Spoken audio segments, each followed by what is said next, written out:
controversial. Bueno, hace una semana hablábamos de el avión que cayó en el Liberá, sí, que milagrosamente no generó víctimas.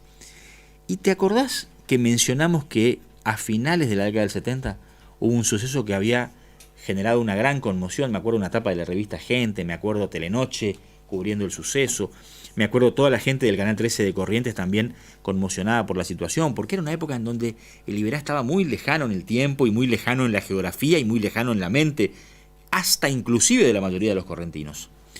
La periodista Alicia Barrios es una de las sobrevivientes de esa situación, de ese avión que cayó muy cerca de la Laguna Trin, en la zona enorme que tiene el Parque Nacional Iberá hoy y la Reserva Provincial. Y accedió a tener una charla con nosotros para hacer una retrospección de lo que significó aquella situación. Alicia, buen día, la saludamos desde Corrientes, mi nombre es Martín Varela, estamos en LT7, gracias por la gentileza. No, Martín, buen día para todos ustedes y un abrazo a los correntinos, porque yo amo Corrientes. ¿Ah, sí? ¿Y qué te parece? No, me imagino, porque cuando a uno le pasa una situación de este tipo es como que nace de nuevo, ¿no? ¿Qué te parece? Así de nuevo, cumplo años de vuelta ahora. Claro, o sea que su segundo nacimiento fue en Corrientes. Fue en Corrientes, el 18 de julio. Sí. Alicia, ¿es así? O sea, ¿todo el mundo vivió esto como algo muy lejano, como una aventura, qué sé yo, en la zona de la Amazonia? Porque Liberá en aquella época no es lo que es hoy, que está con facilidades de acceso y con posibilidades de ser conocido por mucha gente. Hola. ¿Sí, me escucha? Sí, te escucho perfectamente. Mira, sí. Fue una situación muy muy milagrosa. Uh-huh.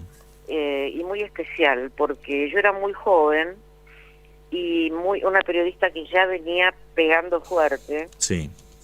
Y resulta que, mirá lo que me pasó en ese momento. Esa nota fue un castigo. No me diga, ¿un castigo periodístico? O sea, sí, un castigo periodístico. ¿Dentro de la organización periodística? Sí, yo estaba congelada hacía unos días. Sí. Porque Fontana había tenido las dos mellizas. Ajá. Las mellizas. Sí. Entonces querían que yo me disfrazara de enfermera. Sí. Entrar a la nursería y le sacara fotos. Las nenas estaban en neonatología. Claro. Estamos hablando de Cacho Fontana y, si no me equivoco, Liliana Caldini, ¿no? Sí. ¿El matrimonio? Liliana Caldini. Exacto. Exactamente. Y resulta que Cacho había vuelto a ser padre grande, tenía más de 40 años. Sí. Y yo me negué a hacer la nota. Ajá. Vos sabés que uno no se puede negar, pero yo me negué. Uh-huh. Claro. Porque realmente me parecía una falta de ética entrar a una nursería haciendo todo ese show, sí, cuando a un tipo se le estaban muriendo las nenitas, uh-huh, porque gracias a Dios salieron bien, pero sí, estaban muy enfermitas. Claro. Y mirá que Fontana no era santo de mi devoción, ¿eh? Uh-huh. O sea, usted entendía esto como una invasión a la privacidad y al dolor familiar y se negó. Total. Exacto. Me negué. Se negó. Entonces me dice en ese momento el que era secretario de la redacción, uh-huh, es muy graciosa la anécdota, pero fue muy dura para mí, porque me dice, mira, vos tenés la camiseta de Gente, así que tenés que ir. Sí. Entonces yo le digo, yo no uso camiseta ni corpiño. Ah, mira, qué frase. Me dice, bueno, está suspendida. Le digo, bueno, sos un sorete mal cagado. Porque yo le explicaba por qué no quería. Claro. Entonces me vine para mi casa, que me había suspendido. Sí. Me llama Chiche Geblum, que era el director de la revista. Sí. ¿Qué nombres, no? ¿Qué nombres? ¿Qué nombre? Entonces sí, voy y vuelvo. Y me dice, escuchame una cosa, ¿por qué te fuiste? ¿A vos te mandamos un telegrama? Le digo, no. Es verdad que... Entonces dice, le dije sorete mal cagado a alguien más. Sí. Y me suspendió. Pero si no te mandamos un telegrama, se agarra y lo llama Dimas. Y viene Dimas. Y sí, le dice, decime una cosa, ¿qué te dijo Alicia? Sorete mal cagado. ¿Y vos qué le contestaste? Nada. Bueno, entonces sos un sorete mal cagado. Imagínate que yo a partir de ese momento seguí en la redacción, pero me quedé con este jefe intermedio. Claro. Y el tipo me tenía congelada. Seguro. Y entonces a partir de eso salió la posibilidad en el castigo periodístico de que usted... A los 15 días me dicen, bueno, mira, te vas a ir al estero de Liberá, así, asá. Me cuentan que era mis compañeros de Gente en ese momento, Nolo Caldeiro, René Salas, me dieron todo tipo de instrucciones para que fuera, me compré las botas, me fui con todo el equipo. Sí. Y estaban preocupados. Entonces yo también estaba preocupada, y cuando me voy, le digo a mi marido, al que era mi pareja en ese momento, que después fue el padre de mi hija, le digo, mira, qué fotógrafo, si yo no te llamo mañana a las 5 de la tarde, empecé a buscarme porque acá pasó algo. La pucha, o sea que con ese presagio se fue. Yo me fui con si yo tenía ese presagio. Ahora, ustedes, pregunto como periodista, en la cobertura periodística de esa época, ¿qué iban a hacer a Liberá? ¿A descubrir el Liberá para los argentinos o iban a cubrir algo específicamente? No, íbamos a descubrir el Liberá, hacer una nota de aventura, hablar con la gente que vivía ahí. Era una nota peligrosa. Claro. Porque aparte, como vos bien decís, no se conocía. El verano era lo que es ahora. Absolutamente, sí, seguro. Y el piloto era un irresponsable, porque era un piloto de aerolíneas que en ese momento estaba haciendo un trabajo particular y no conocía la zona. Absolutamente. Y entonces cuando llegamos a Cambapunta, le querían dar un plano, él aceptó el plano, pero bueno, yo me voy a manejar, no aceptó un banquiano, a mí ya todo eso no me gustó. Sí, claro, seguro. A mí el piloto ya no me había gustado. Y vos sabés que Liberá era una zona peligrosa. Me pareció un lugar maravilloso.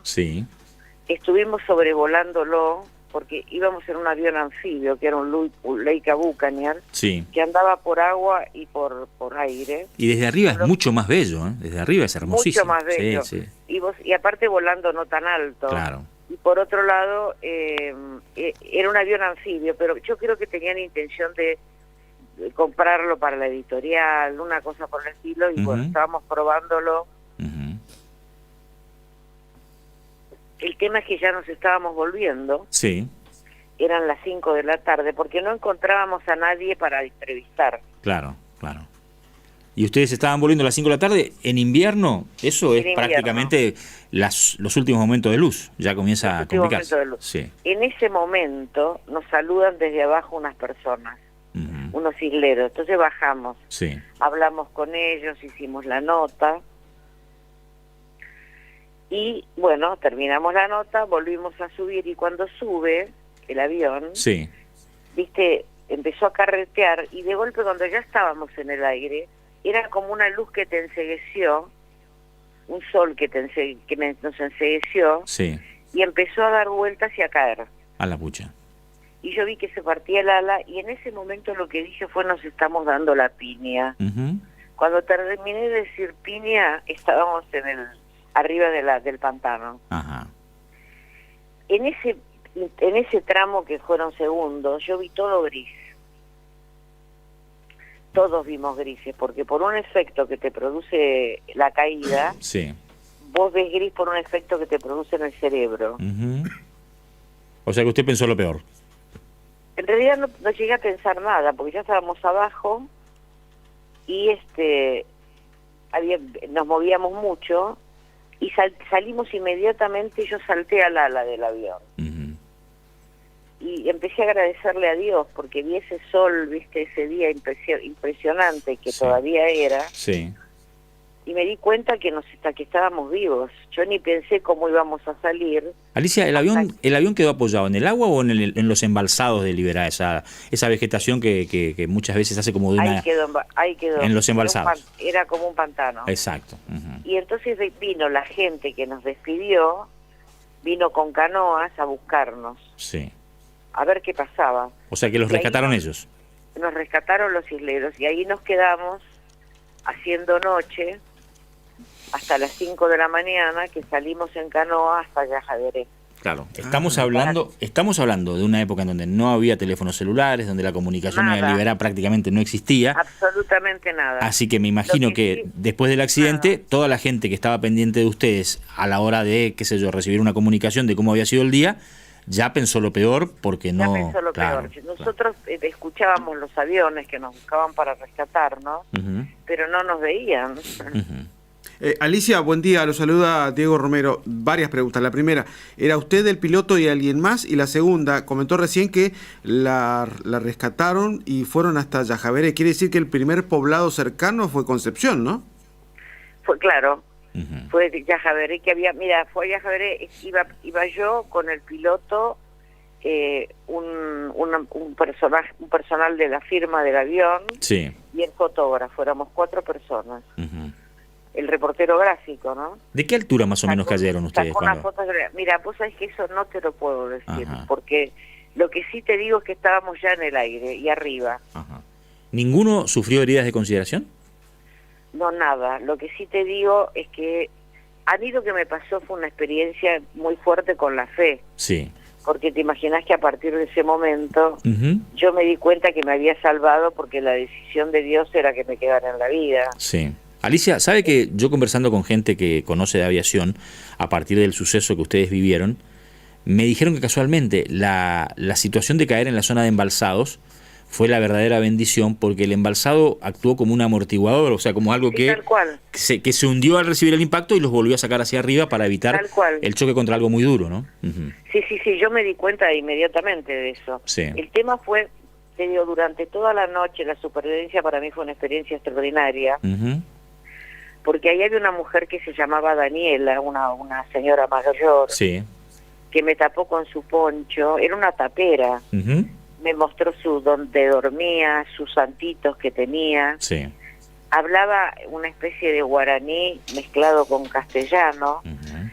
nos entendíamos, ella quería que yo me quedara con ella, tenía 2 hijos grandes, que fueron los que nos rescataron y los que después nos sacaron de ahí, y cuando nos despedimos las dos para mí fue muy fuerte porque yo estaba muy muy conmocionada Absoluta, con ella. claro, absolutamente sensibilizada, absolutamente. Absolutamente, y ella conmigo. Ujú. Y cuando me subí a la canoa me tapó con el poncho de vuelta y me dijo que me quedara, me insistía para que me quedara. Ujú.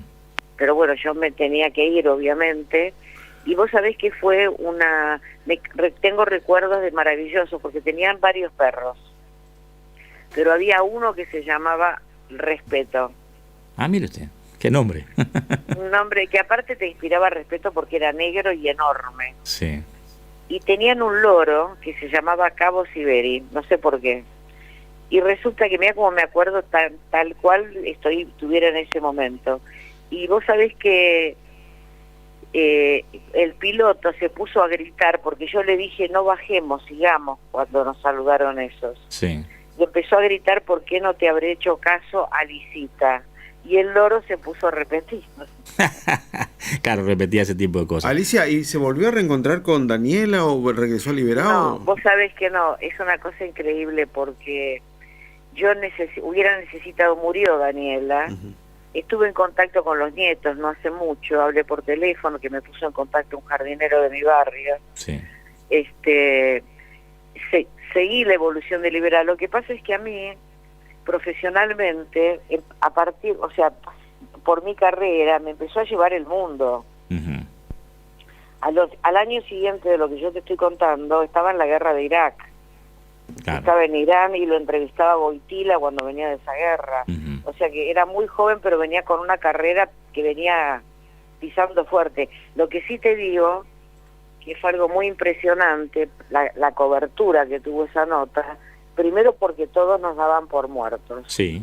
Yo leí mi necrológica cuando llegué a Corrientes, A la en pucha. el diario La Razón. Qué fuerte, ¿no?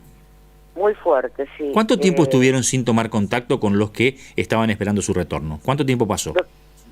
Casi 3 días. Claro, mucho tiempo. Mucho tiempo, pero el tema es que cuando llegamos a Yajaveré, yo me pegué un susto bárbaro porque empezaron a gritar el zapucay. Ujú. Y yo nunca había escuchado gritar un zapucay.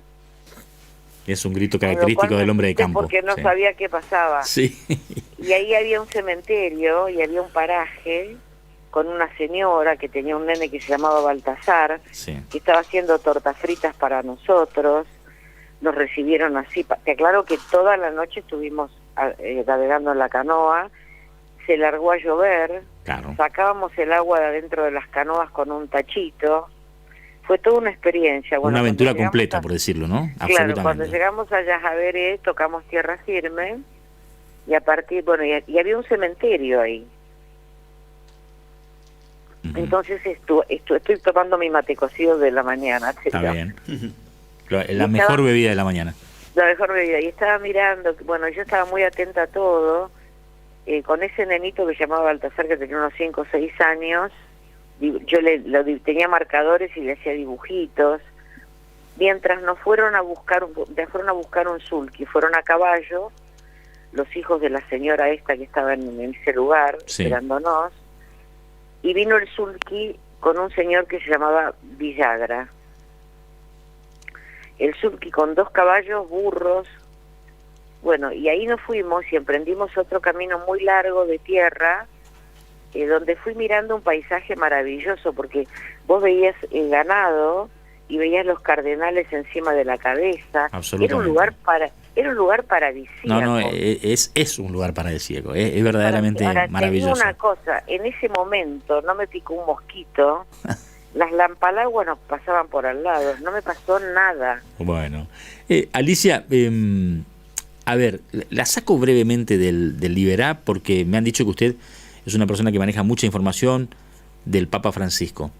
¿Cómo está su estado de salud?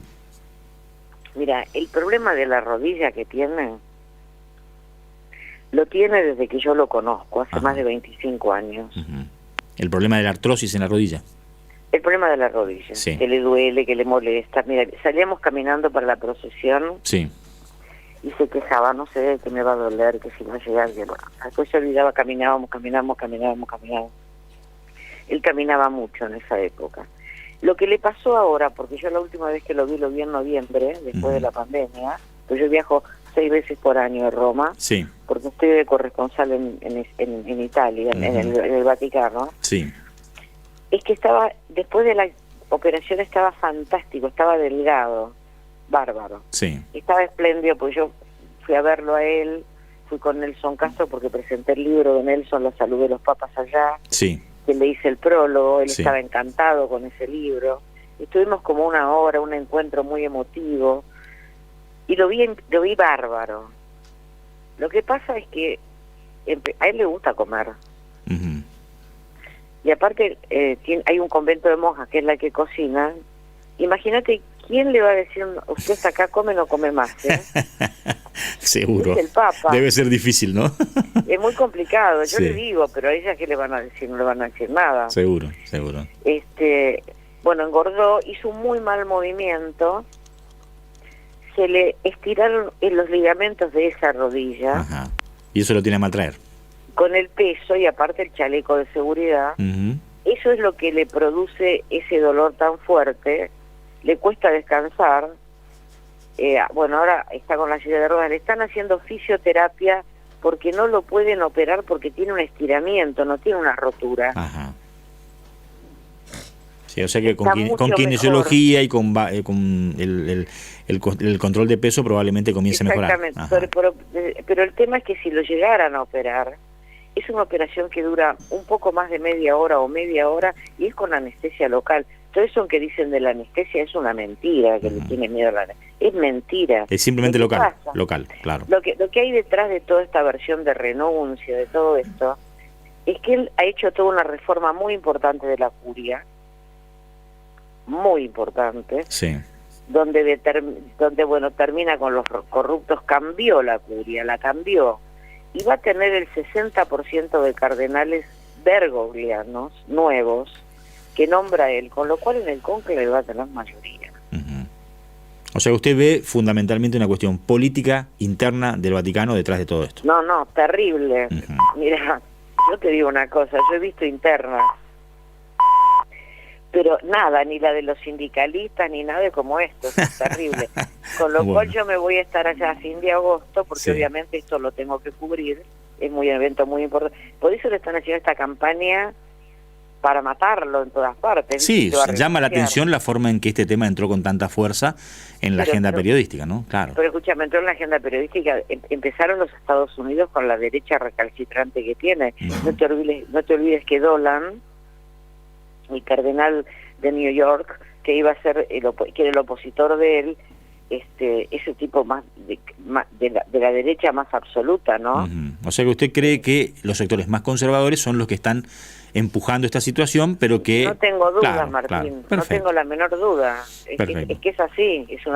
Mira, la primera que sacó esta nota fue de una periodista de la Associated Press, que yo la conozco bien porque también es corresponsal en La Estampa, sí, que muchas veces dije, ¿por qué no le aplican un castigo? Por ejemplo, de que no suba un vuelo papal, porque hace siempre esas cosas, y fue la que larga la noticia que es toda una fake news, y la instala, y atrás de ella todos. Bueno, qué importante tener la chance de escucharla sabiendo su cercanía para tener otra visión de los hechos después de todo lo que se ha empujado periodísticamente esta versión. Pero claro, y acá también, no te creas. No, seguro, calculo, tiene muchos opositores que no coinciden con algunas posturas públicas de él. Alicia, le agradezco enormemente la chance de haber tenido esta charla, porque la verdad es que después del accidente de la semana pasada de una avioneta que cayó en el Liberá, se nos vino con Juan Martínez y con la gente acá de la producción a la cabeza automáticamente lo que pasó a finales de los 70, que había sido todo un suceso y que había ocupado